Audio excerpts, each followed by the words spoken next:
One of the most expensive lies most women have ever come to believe is this: if I stay loyal, love him hard enough, and give him everything, he'll love me back the same way. In fact, there's a woman watching this right now who has given a man everything: her loyalty, her time, her body, maybe even years of her life. And today, he barely calls her, barely texts, barely notices her effort and her sacrifices. Meanwhile, another woman walks into his life, does half as much, and somehow gets all the effort, all the attention, all the commitment, all the loyalty. Why? Why does the woman who sacrificed the most to a man often become the woman who is taken for granted? You answered every call. You forgave things that probably deserved a police report, not a second chance. You held his world together while he was struggling, and he in return treated emotional availability like a foreign language he refused to learn. And somewhere in the back of your mind, you told yourself, if I just give enough, he'll finally see what I have. But he didn't. Or maybe he did see it. Maybe he appreciated it, thanked you for it even. But appreciation and commitment, they're not the same thing. And the gap between he appreciates me and he's emotionally committed and loyal to me is where most women lose years of their lives wondering what went wrong. A man can respect your sacrifice and still feel nothing pulling you towards you emotionally. Today, I'm breaking down the 3 psychological principles that actually break or create a male loyalty, because it's not what you've been taught. And the third one is the reason I made this video. It's the one that explains why some women become completely unforgettable doing less than the woman who gave everything. If you've ever sat in the wreckage of a relationship thinking, after everything I did, how could he leave me? You already know this feeling. Let's get into it. Principle number 1, the guaranteed problem. Here's the first principle, and it comes straight from neuroscience. Your brain has a built-in design flaw called hedonic adaptation. Basically, it means this: anything that becomes guaranteed eventually becomes invisible. The first time he buys you flowers, electric. The 50th time, background noise. Not because the gesture changed, because your brain filed it under expected and stopped releasing dopamine for it. Now, flip that. When you make yourself completely, endlessly, unconditionally available to a man, when you drop everything the second he calls, when you never say no, when you reorganize your entire life around his schedule, his brain doesn't register devotion, it registers a guarantee. And guarantees don't trigger loyalty, they trigger complacency. Here's where it gets painful. You think you're showing him how much you care, but what his nervous system actually receives is, damn, she loves me so hard, I don't need to earn this. And without the experience of earning, there's no dopamine. Without dopamine, there's no drive. Without drive, he drifts. Now I know what some of y'all might be asking. So should I play hard to get? No. I'm not telling you to play games. I'm telling you to have some dignity in the manner you display your affection to a man. I'm only teaching you how not to look cheap in a man's eyes when you give him everything from a place of love. When your availability is genuine, not manufactured, he stops filing you under guaranteed and starts filing you under chosen. And chosen triggers something guaranteed never will. But here's the thing. Not appearing to be perceived as a guaranteed bank check gets his attention. What actually makes him bond is something completely different, and most women have it backwards, and it has nothing to do with being desperate. Principle number 2, the desperation resume. Now that you understand why sacrifice stops registering in his brain, I need to show you what it actually looks like from his side, because what you think you're showing him or doing for him and what he's actually receiving, they're 2 completely different things. When a woman gives everything to a man, cooks every meal, answers every call, forgives every offense, drops her plans whenever he needs her, makes him the center of her entire universe, she believes she's showing love. And she is truly showing love. That's real. I'm not taking that away from her. But here's what she doesn't realize she's also showing him. Every time she cancels her plans for him, it's adding a line. Every time she forgives without consequence, another line. Every time she rearranges her whole life around his schedule, another line. Every time she stays when she should have walked away, another line. And slowly, without meaning to, she builds what I call a desperation resume. A long, detailed list of everything she's done for him that quietly screams one message: please keep me, please choose me, please don't leave me. She thinks she's proving her value, but the resume doesn't read as value, it reads as needy. And here's the brutal truth behind it: nobody respects a resume that begs. Think about it outside of relationships for a second. If someone walked into a job interview and said, "I'll work weekends, I'll take no vacation, I'll do everyone else's job, I'll never complain, just please, please hire me," what would the interviewer think? They wouldn't think, "Wow, what a dedicated person." They'd think, "Why is this person so desperate? What's wrong with them that nobody else wants them?" That's exactly what happens in his mind when you are perceived as desperate. Every favor you do that he didn't earn is another line on the resume. Every boundary you drop to keep him comfortable, another line. Every night you stayed up crying and still texted him, "Good morning, baby," like nothing happened, another line. And eventually, he's holding a 10-page resume, looking at a woman who has given him everything and feeling absolutely nothing. Not because he's heartless, because desperation has never, in the history of human psychology, created respect. It creates comfort. It creates convenience. It creates someone he knows will never leave. And a man does not stay loyal to a woman he knows will never leave. He stays loyal to a woman he's genuinely afraid to lose. And that's the difference. The desperation resume tells him she's not going anywhere. And the moment he believes that, truly believes you have nowhere else to go, nothing else to fall back on, no life outside of him, something shifts. He stops trying. Not because he's evil, because why would he climb a mountain for something that's already sitting in his lap?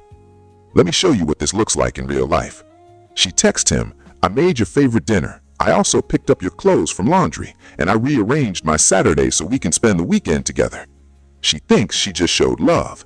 Here's what he received: "I have nothing going on. My whole life revolves around making yours easier. I don't exist outside of this relationship." Now, compare that to a woman who says, "Hey, I'm heading out with my siblings tonight. There's leftover pasta in the fridge if you're hungry. I'll see you later, babe." She didn't cook for him. She didn't rearrange anything. She didn't submit a single line on the resume. But you know what she did do? She reminded him that she has a life. She reminded him that she chose to be with him, not that she needs to be with him, and that if he doesn't act right, that life continues perfectly fine without him in it. A man does not stay loyal to the woman who gave him everything. He stays loyal to the woman he knows he could actually lose. Some of you have been writing that resume for months, maybe years, and you just realized he's not even reading it. Now, if the desperation resume is what pushes him away, what is the one thing that pulls him in and keeps him there? Not for a month, not for a season, for life. That's principle number 3, and it's the entire reason this video exists. Principle number 3, the complete woman. Everything I've said so far was a setup. The guaranteed problem, the desperation resume, all of it was clearing the ground so this next part could land exactly the way it needs to. Because this is the answer. This is the one thing. Here it is, and I need you to hear every word. A man stays loyal to a woman who came into his life already complete. Not perfect, complete. A woman who already had her life figured out, who was already handling her own business, her career, her finances, her social life, her peace of mind before he ever showed up. A woman who didn't need a man to rescue her, fund her, fix her, or give her a reason to wake up in the morning. She already had her balance. And yet, and this is the part that changes everything, despite having all of that, despite being capable of walking this life completely on her own, she still looked at him and said, "I recognize your headship. I respect you. I choose you, not because I want you, because I genuinely need you." Do you understand how powerful that is to a man? See, when a woman who has nothing chooses a man, he knows she chose him out of survival. She needed somewhere to land, someone to lean on, a safety net. And that feels like obligation, not love. But when a woman who has everything going well for her, her business, her peace, her goals, friendships, her dignity, when that woman looks at a man and says, "I want to build with you, because I respect and adore you, irrespective of my status," That man feels something he can't get from sacrifice. He feels privileged. And privilege is the most powerful loyalty trigger in male psychology. When a man feels privileged to have you, not entitled, not comfortable, privileged, he protects the relationship like it's sacred, because in his mind, he got lucky. He found something rare, and rare things don't get treated carelessly. But here's where it gets real. This woman, the complete woman, she doesn't just show up with her life together and then use it as a weapon. She doesn't walk around reminding him what she brings to the table. She doesn't flash what she earns in his face. She doesn't make him feel like she's doing him a favor by being with him. That's not completeness, that's competition. And competition kills intimacy. The complete woman does something far more powerful than competing. She respects his role. Listen to me carefully. She could earn more than him. She could have a bigger job title, a bigger network, a bigger bank account. But when she's with him, she doesn't make him feel small for having less. She doesn't buy him the table and then remind him every Tuesday that he couldn't afford it himself. She sits with him at whatever table he has and says, let's build a bigger one together. Let me paint this clearly. There are two types of complete women a man encounters. The first one is with a man who doesn't have much yet. He's building, he's grinding, his table is small. And this woman, she has her own money, her own career, her own everything. She could walk into any room and command it. But she doesn't look at his small table with pity. She doesn't rescue him like a project. She doesn't hand him things and make him feel like a charity case. She says, I see what you're building. I believe in where you're going, and I want to be beside you while you get there. She stays humble, not because she's weak, because she understands something most women miss. A man's ego isn't his enemy, it's his engine. And the woman who fuels that engine without flooding it, she becomes the most important person in his life. The second type is with a man who already has the table. He's established, he's successful. He's met 100 women who wanted access to what he built. And then she walks in. And she's not impressed by his table. Not because she's rude, but because she has her own table. She's not there because she needs his resources. She's there because she genuinely respects him as a man. She brings her own life, her own peace, her own value. She's not a guest at his table. She's a partner who brought a whole second table and said, let's push these together. That woman, in both scenarios, makes a man feel something that the other two previous principles will never create. She makes him feel like he found a partner, not a dependent or an employee, a genuine, full, equal partner who chose him from a position of strength. And here's the part that ties everything together. This complete woman, she still cooks for him. She still respects him. She still creates peace. She still shows up for him. But when she does those things, it doesn't feel like a resume. It doesn't feel like she's trying to earn his love.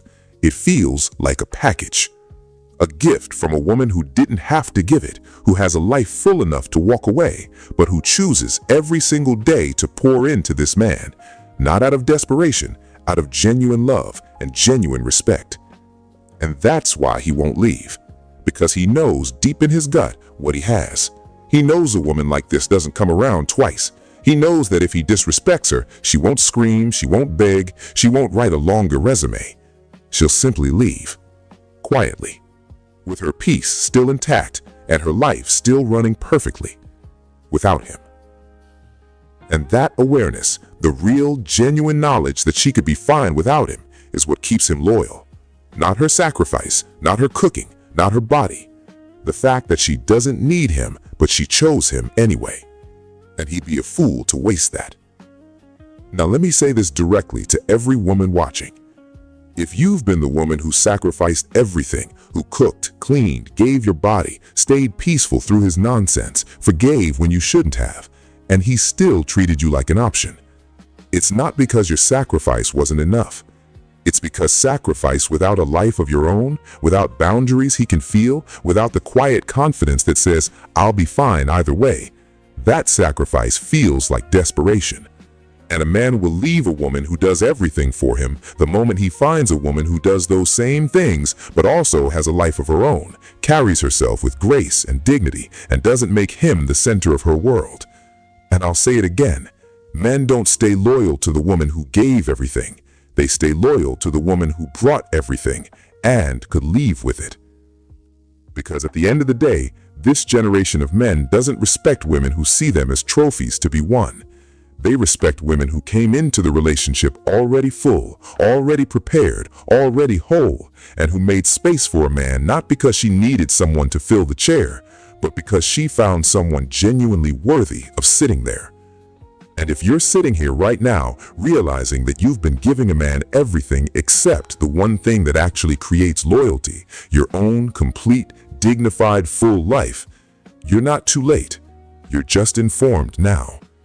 So, men, stay loyal to a woman who is complete, who has her own peace, her own standards, but who still chooses to respect his role, support his vision, and build with him without ever making him feel like she's doing him a favor.